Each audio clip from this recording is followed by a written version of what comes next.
நாங்க ஒரு சில முக்கியமான கோரிக்கைகளை வச்சிருக்கோம். 15 நாள் கெடுவும் கொடுத்திருக்கோம். ஆனா இவங்க நிறைவேத்தி தருவாங்களான்னு தெரியல. பால் இப்போ டிஎம்கே கையில தான் இருக்கு அப்படின்னு ஒரு செக்மெட் வைக்கிற மாதிரி திமுகவுடைய கூட்டணி கட்சி சொல்ல, இன்னொரு பக்கம் எம்பி கனிமொழி அவர்கள் ஒரு தேர்தல் அறிக்கையை ரெடி பண்ணியிருக்கோம்பா, முதல்வர் அதை பார்த்துட்டு ரொம்ப சந்தோஷமா ஃபீல் பண்ணாருன்னு சொல்லியிருக்காங்க. ஆனா தமிழகத்துல இப்போ பெரும்பான்மையா பேசப்பட்டுக்கிட்டு இருக்க ஒரு பிரச்சனையே இன்னும் சரி செய்யல அப்படிங்கிறப்போ, வரப்போற தேர்தல் அறிக்கையில இன்னும் என்னென்னலாம் சொல்ல போறீங்களோ அப்படின்னு மக்கள் எல்லாரும் இப்ப பேச ஆரம்பிச்சிருக்காங்க.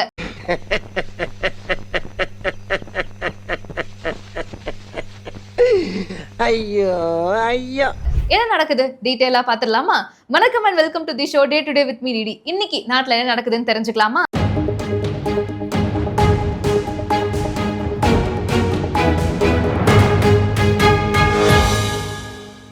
சனாதன தமிழர் சங்கமும் 2025 மற்றும் பேசு தமிழா பேசுவேன் 5வது ஆண்டு விழா வர வியாழக்கிழமை டிசம்பர் 25ஆம் தேதி காலை 8:30 மணி முதல் மாலை 5 மணி வரை சென்னை சேத்பட்டில் இருக்கக்கூடிய சின்மயா ஹெரிடேஜ் சென்டர்ல அமைந்திருக்கக்கூடிய தபோவன் ஹால்ல நடக்க இருக்குது. இந்த நிகழ்வுக்கு நீங்கள் அனைவரும் கலந்து கொள்ள வேண்டும். அனுமதி இலவசம். உங்கள் அனைவருக்குமே எங்க மதிய உணவையும் பேசு தமிழா பேசுவேன் சார்பாக ஏற்பாடு பண்ணியிருக்கோம். பேசு தமிழா பேசு வழங்கும் சனாதன தமிழர் சங்கமும் 2025 powered by Lanco Harmonia Pavilion, Senior Living Apartments at Sri Perambatoor, 2 BHK, just 49 lakh. Associate sponsor Harmony, Homes with Style.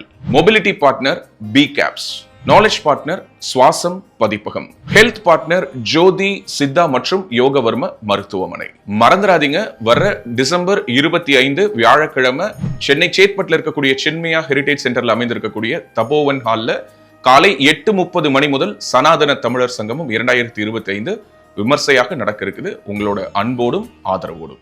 நன்றி, வணக்கம். ஹாப்பியா, ஹெல்தியா, ஜாலியா ஒரு life. Lanco Harmonia Pavilion, Senior Living Apartments at Sri Perambatoor, 2 BHK, just 49 lakhs. Call 7717273747. மக்களுடன் மனதின் குரல். நாட்டு மக்களுடன் உரையாடும் மோடிஜி. நமோ ஆப் மற்றும் சாரல் ஆப் மூலம் பிரதமரோடு பேசி மகிழும் அரிய வாய்ப்பை பெற்றிடுவீர். வி ரமேஷ், மாவட்ட பொதுச் செயலாளர், மத்திய சென்னை மேற்கு மாவட்ட பாஜக. திமுகவை பொறுத்தளவுல தேர்தல் நெருங்கிக்கிட்டு இருக்கு. கூட்டணி கட்சிகள் நிறைய விதமான விஷயங்களை சொல்றாங்க. ஒரு பக்கம் ஒரு கூட்டணி என்ன சொல்றாங்க, என்ன ஆனாலும் நாங்க திமுகவோட தாங்க இருப்போம், அந்த அளவுக்கு நாங்க பிணைப்போட இருக்கோம்னு சொல்றாங்க. வெற்றி மீது வெற்றி வந்து என்னை சேரும். இன்னொரு பக்கம் இல்லப்பா, நாங்க நியாயமான கோரிக்கையெல்லாம் வைக்கிறோம், அதை நீங்க செஞ்சு கொடுத்தீங்கன்னா நாங்க இருப்போம், இல்லைன்னா ஏதாவது நடக்கிறதுக்கான வாய்ப்புகள் இருக்கு அப்படிங்கிற ஒரு செக்மேட்டை வைக்கிறாங்க. இந்த விஷயத்த சொல்லும் போதே உங்களுக்கு ஒரு கணிப்பு வந்திருக்கும், எந்த கூட்டணி கட்சியை சொல்றேன் அப்படின்னு. ஆப்வியஸா காங்கிரஸ் தான். அண்மையில வந்த செய்தி கூட, காங்கிரஸ் ஒருவேளை தாவேகாவோட இணைய போறாங்களோ, அப்படி இணைஞ்சிட்டாங்கன்னா திமுகவோட நிலைமை என்ன அப்படிங்கிற மாதிரிலாம் கேட்டாங்க. இது நம்ம லிஸ்ட்லயே இல்லையே. ஏன்னா பல வருடங்களா காங்கிரஸ் தமிழகத்துல ஜெயிக்கவே இல்லை அப்படின்னாலும் ஒரு ஸ்ட்ராங்கான கூட்டணியா இருந்துகிட்டு இருக்காங்கன்றது நமக்கு தெரியும். இப்ப அது திமுகவை விட்டு நழுவி போகுது அப்படின்னா திமுகவுக்கு ஒரு பெரிய டிராபேக் ஏற்படுறதுக்கான வாய்ப்புகள் இருக்கு அப்படின்னு வட்டாரங்கள் பேசிக்கிட்டு இருக்காங்க.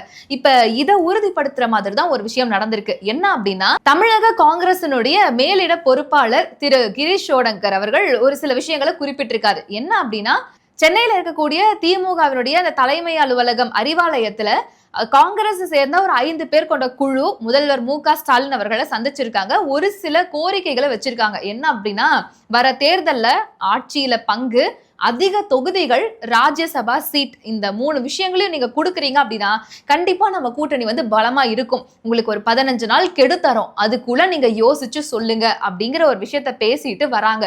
இந்த சம்பவம் நடந்து ஓரிரு நாட்கள்லயே ஒரு தகவல் வருது.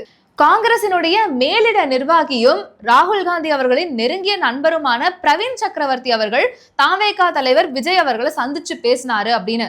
ராகுல் காந்தி அவர்களுடைய பெஸ்ட் ஃப்ரெண்டு விஜய் அவர்களை எதுக்கு சந்திச்சு பேசணும், ஒருவேளை இருக்குமோ அப்படிங்கிற ஒரு டவுட் திமுகவை சேர்ந்த எல்லா நிர்வாகிகளுக்கும் வந்துச்சு. இதுக்கு முன்னாடியே பார்த்தோம் அப்படின்னா, இந்த கரூர் ஸ்டாம்பேட் சம்பவம் நடந்தப்போ கூட ராகுல் காந்தி அவர்கள் விஜய் அவர்களை தொலைபேசி மூலமா தொடர்பு கொண்டு பேசினாரு அப்படிங்கிற ஒரு தகவலும் வெளிவந்துச்சு. அப்பத்துல இருந்தே காங்கிரசும் தாவேகாவும் ஏதோ ஒரு பிணைப்புல தான்ப்பா இருக்காங்க அப்படின்னு பல அரசியல் புரசலான தகவல்கள் வந்தாலும் இப்ப அது ஊர்ஜிதப்படுத்துற மாதிரி இருக்கு. ஷோடங்கர் அவர்கள் சொல்லக்கூடியது என்ன அப்படின்னா, 15 நாள் கெடு கொடுத்தோம், ஆனா டைம் எல்லாம் முடிஞ்சு போச்சு, டிசம்பர் 15ஆம் தேதியோட முடிஞ்சு போச்சு, இப்ப வரைக்கும் திமுக சார்பில் இருந்து எந்த ஒரு பதிலும் சொல்லப்படல. அதுக்கு மாறா காங்கிரஸ்ல இருக்கக்கூடிய எம்எல்ஏக்களா இருக்கட்டும், ஒரு சில நிர்வாகிகளா இருக்கட்டும், எம்பிகளா இருக்கட்டும், இவங்க எல்லார்கிட்டையும் தனித்தனியா நான் கருத்தை கேட்டுக்கிட்டேன். அவங்க எல்லாருமே சொன்னது தாவேகாவோட தான் கூட்டணியை விரும்புறாங்க, அதை தான் அவங்க ஸ்ட்ராங்கா ஆசைப்படுறாங்க அப்படிங்கிற மாதிரியான ஒரு பெரிய விஷயத்த சொல்லியிருக்காரு. சிக்கிட்டான் போல இருக்கு, பையன் சிக்கிட்டான், ரொம்ப நேரம் நிக்கிறாங்க. அது மட்டும் இல்ல, தனியார் தொலைக்காட்சிக்கு அவர் ஒரு பேட்டியும் கொடுத்திருக்காரு, ஆங்கில தொலைக்காட்சிக்கு. அதுல அவர் சொன்னது என்ன அப்படின்னா, தமிழகத்தை பொறுத்தளவுல கிட்டத்தட்ட 58 ஆண்டுகளா நாங்க ஆட்சி அப்படின்றத அமைச்சதே கிடையாது, கூட்டணியில தான் இருக்கோம். ஆனாலுமே ஒவ்வொரு தேர்தலுக்கும் எங்களால எந்த அளவுக்கான எஃபர்ட்ஸை கொடுக்க முடியுமோ அந்த அளவு கொடுத்துக்கிட்டு தான் இருக்கோம். அதே மாதிரிதான் இப்பவும் ஒரு நியாயமான கோரிக்கையை கேட்டிருக்கோம். இதை திமுக செஞ்சு கொடுப்பாங்களா இல்லையான்னு தெரியல. ஏன்னா கெடு கொடுத்து நாட்கள் முடிஞ்சும் இப்ப வரைக்கும் திமுக அதை பத்தி எந்த ஒரு இதுவும் சொல்லவே கிடையாது, கண்டுக்கவே இல்லை. ஏன்னா இதுக்கு முன்னாடியே சொன்னாதான் தேர்தல் நாங்க எங்களுடைய நிர்வாகிகளை தயார்படுத்த முடியும், யாரெல்லாம் நிக்க போறாங்க அப்படிங்கறத நாங்க வேட்பாளர்கள் அறிவிக்க முடியும். எதுவுமே சொல்லாம திமுக வந்து எங்களை கண்டுக்காம இருக்காங்க அப்படிங்கிற ஒரு விஷயத்தையும் சொல்லியிருக்காரு. தாவேகா கூட சேரணும்னு நிர்வாகிகள்லாம் விரும்புறாங்கன்னு ஒரு பக்கம், இன்னொரு பக்கம் திமுக எங்களுடைய கோரிக்கைகளை கேட்கவே இல்லை, எங்களை கண்டுக்கவே இல்லைன்ற ஒரு பக்கம். இப்ப இந்த இரு பேச்சுகளும் திமுகவுக்கும் காங்கிரஸ் கூட்டணிக்கும் நடுவில் ஒரு பெரிய சலசலப்பையை ஏற்படுத்தி இருக்கு. இனி வரக்கூடிய நாட்கள்ல தெரியும் எந்த அளவுக்கு இந்த கூட்டணி ஸ்ட்ராங்கா இருக்க போகுது, இல்ல இந்த கூட்டணியில ஒரு பிளவு ஏற்படுமா, ஏற்பட்டா காங்கிரசும் தாவேகாவும் சேர்றதுக்கான வாய்ப்புகள் இருக்கா அப்படின்னு. ஆனா ஷோடங்கர் அவர்கள் சொன்ன முக்கியமான பாயிண்ட், பால் இப்போ டிஎம்கே கையில இருக்கு, அவங்க என்ன பண்றாங்கன்றத பார்த்துதான் பேலன்ஸ் இருக்கிற எல்லாமே நடக்க போகுது அப்படிங்கிற ஒரு பெரிய செக் பாயிண்ட் வச்சிருக்காரு. பொறுத்திருந்து பார்க்கலாம். இவ்வளவு சலசலப்புகளுக்கு மத்தியில இப்போ பெரும்பான்மையா பேசப்பட்டுகிட்டு இருக்க விஷயம் என்ன? திமுக சார்பில் வரக்கூடிய 2026 சட்டமன்ற தேர்தலுக்கான தேர்தல் அறிக்கையை எம்பியும் திமுகவினுடைய துணை பொதுச் செயலாளருமான கனிமொழி அவர்களுடைய தலைமையில 12 பேர் கொண்ட குழு சேர்ந்து அறிக்கையை ரெடி பண்ணிக்கிட்டு இருக்காங்க. அதுல பாதியை வந்து நாங்க ரெடி பண்ணி முடிச்சிட்டோம். இதை வந்து முதல்வர் அவர்கள்ட்ட காட்டணும், அவருக்கு ரொம்பவே பிடிச்சிருந்தது, ரொம்ப சந்தோஷமா ஃபீல் பண்ணாரு அப்படிங்கிற மாதிரி சொல்லியிருக்காங்க. இந்த தேர்தல் அறிக்கையை மட்டும் சரியா முடிச்சிட்டோம் அப்படின்னா இந்த பணி ரொம்ப வெற்றிகரமா அமையும். முக்கியமா வந்து இந்த தேர்தல் அறிக்கையை முடிச்சதுக்கு அப்புறமா தான் எந்தெந்த குழு எந்தெந்த ஊர்களுக்கு போகணும், யார் யார் எந்தெந்த மக்களை சந்திக்கணும் அப்படிங்கறது எல்லாமே தெரிய வரும் அப்படின்னு கனிமொழி அவர்கள் சொல்லியிருக்காங்க. இதுக்குமே ஒரு விமர்சனம் எல்லாம் எழுந்திருக்கு. வேறு கட்சியை சேர்ந்து ஒரு சில நிர்வாகிகள் என்ன சொல்றாங்க அப்படின்னா, ஆமாங்க திமுகவை பொறுத்த அளவுல கனிமொழி அவர்கள் தான் கொஞ்சம் எதுனாலும் பார்த்து சூதானமா பேசுறாங்க, அப்ப அவங்க தேர்தல் அறிக்கையை ரெடி பண்ணாதானே கரெக்டா இருக்கும்னு சொல்ல, மக்கள் என்ன சொல்றாங்க, ஆமா இவங்க தானே போன தேர்தல்ல சொன்னாங்க மதுபானமே இல்லாத தமிழ்நாட்டை உருவாக்குவோம் அப்படின்னு, எந்த அளவுக்கு உருவாக்குனாங்கன்றத நாங்க பாத்துக்கிட்டு இருக்கோமே அப்படின்னு கலாய்க்க ஆரம்பிச்சிருக்காங்க. இப்போ இந்த இடத்துலதான் ஒரு ட்விஸ்ட். நான் முன்னாடியே சொன்ன மாதிரி இந்த தேர்தல் அறிக்கையில என்னென்ன முக்கியமான விஷயங்கள் இடம்பெற போகுது அப்படிங்கிற மாதிரியான ஒரு ஹிண்ட்டை கொடுத்திருக்காங்க. அந்த ஹிண்ட்ல இருக்கக்கூடிய முதல் முக்கிய 3 விஷயங்கள் என்ன தெரியுமா? வேலை வாய்ப்பை உருவாக்குறது, மகளிர் உரிமை தொகை, விவசாயிகள் பாதுகாப்பு, அதுக்கப்புறம் மாநில உரிமை. இந்த மாதிரியான விஷயங்களை கொண்டுதான் இந்த தேர்தல் அறிக்கை முழுக்க முழுக்க இருக்க போகுது அப்படிங்கிற மாதிரி சொல்லியிருக்காங்க. வழக்கம் போலதான் அரைச்சமாவே அரைச்சு இங்கேயும் ஒரு பிட்ட போடுவோம் அப்படிங்கிற மாதிரி மத்திய அரசு நம் மாநில உரிமைகள் பலவற்றை பறிச்சு இருக்கு, அதுக்கெல்லாம் பதில் தர விதமா தான் இந்த தேர்தல் அறிக்கை இருக்க போகுது அப்படின்னு சொல்லியிருக்காங்க. ஒரு பாசிட்டிவா பேசணும்னு பார்த்தா தர்தினியம் பிடிச்ச மாதிரி பேசிட்டு இருக்கேன். முதல் விஷயமே நீங்க என்ன சொன்னீங்க, வேலை வாய்ப்பை உருவாக்குறதா? நீங்க புதுசா வேலை வாய்ப்புகளை உருவாக்க வேண்டாம், இருக்கிற வேலை வாய்ப்புகளை கொடுத்தாலே போதுமே. இதுவும் நாங்க சொல்லல, நீங்க தான் போன தேர்தல் அறிக்கையில அவ்வளவு வாக்குறுதிகளை எடுத்து அள்ளி விட்டீங்க. அதுல முக்கியமான விஷயம், இன்னைக்கு வரைக்கும் தீராத பிரச்சனையா என்ன இருக்கு, செவிலியர்களுடைய பணி நிரந்தர போராட்டம் அப்படிங்கிறது தான். ஒவ்வொருத்தரும் சொல்லக்கூடியது என்ன, செவிலியர் பணிங்கிறது உண்மையானுமே ஈஸியான வேலையெல்லாம் கிடையாது. நம்ம ஒரு நாள் இருந்து பார்த்தாதான் அவங்க எந்த அளவுக்கான ப்ராப்ளம்ஸை ஃபேஸ் பண்றாங்கன்னு தெரியும். எங்களுக்கு பணி நிரந்தரம் செஞ்சு கொடுங்க, பணி நியமன ஆணை கொடுங்கன்ற மாதிரி ஒரு சில கோரிக்கைகளை தமிழக அரசை நோக்கி வச்சா நீங்க என்ன பண்றீங்க, நடு ரோட்ல எங்களை இறக்கி விட்டுட்டு போயிடுறீங்க. பேருந்து நிலையத்துக்குள்ள நின்று நாங்க போராட்டம் பண்ணா என்ன ஏதுன்னு காது கொடுத்து கேட்கறதுக்கு கூட தமிழக அரசை பொறுத்த அளவுல ஆட்கள் கிடையாது. இது தொடர்பா ஒவ்வொரு செவிலியர்கள் பேசுறத கேட்கறப்பையும் நமக்கு அவ்வளவு கஷ்டமா இருக்கு. வேலை வாய்ப்பு ஒரு சாதாரண விஷயம், அதை பத்தி நாங்க கேட்கிறோம். இத்தனைக்கும் நீங்க தேர்தல் வாக்குறுதியில கொடுத்த விஷயங்களை கேட்கிறோம், இதை செய்யறதுக்கு கூட முடிய மாட்டேங்குதுன்னா நீங்க எந்த நம்பிக்கையில 2026 தேர்தல் அறிக்கைன்ற ஒண்ணு ரெடி பண்றீங்க அப்படிங்கிற கேள்வி கேட்கறாங்க.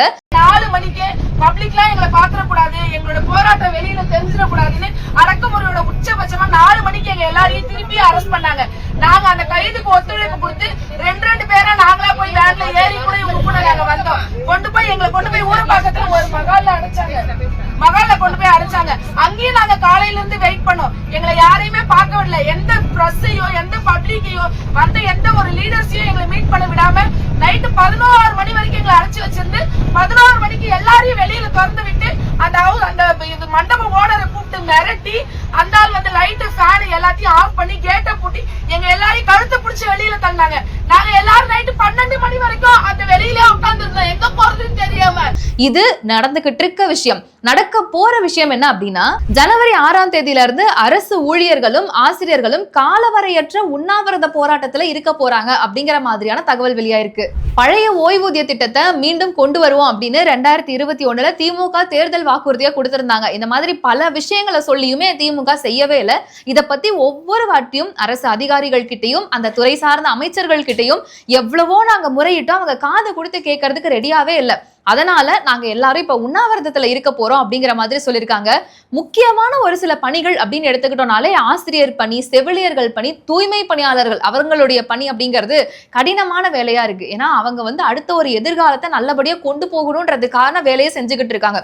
அவங்களுக்கான பேசிக் அடிப்படையான விஷயங்களை கூட செஞ்சு தரதுக்கு இந்த திமுக அரசால முடியல அப்படின்னா வரக்கூடிய 2026 தேர்தல்ல என்னென்ன மாதிரியான அறிக்கைகளை கொடுக்க போறாங்க? இத அறிக்கைன்னு சொல்லலாமா இல்ல உருட்டுகள்னு சொல்லலாமான்னு மக்கள் எல்லாரும் கேட்கிறாங்க. ஏன்னா வழக்கம் போல தானே நாங்க இதை செய்யறோம் அதை செய்யறோம்னு சொல்லுவாங்க. ஆனா வழக்கம் போல எதுவும் செய்யாம கடைசியில என்னன்பாங்க, நாங்க 92% வாக்குகளும் நிறைவேற்றிட்டோம் அப்படின்ற மாதிரி சொல்லுவாங்க.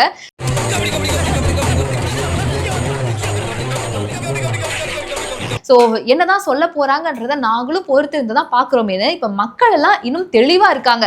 உங்கள்கிட்டயே நான் ஒரு கேள்வி கேட்கிறேனே, இந்த தேர்தல் வாக்குறுதிகள்ல இன்னும் என்னென்ன மாதிரியான விஷயங்கள் எல்லாம் சொல்லி நம்மள ஏமாத்த போறாங்க, நாங்க எங்களுக்கு தெரியும் டிடி இதான் பேச போறாங்க அப்படிங்கறத மறக்காம கமெண்ட்ஸ்ல சொல்லுங்க. இன்னும் இந்த மாதிரி நிறைய அப்டேட்ஸ் நீங்க தெரிஞ்சுக்கணும் அப்படின்னா நம்ம பேசு தமிழா பேசு வெப்சைட் இப்ப ஆக்டிவா இருக்கு. அதோட லிங்க் டிஸ்கிரிப்ஷன்ல தர, மறக்காம செக் பண்ணி பாருங்க. டாடா பாய்.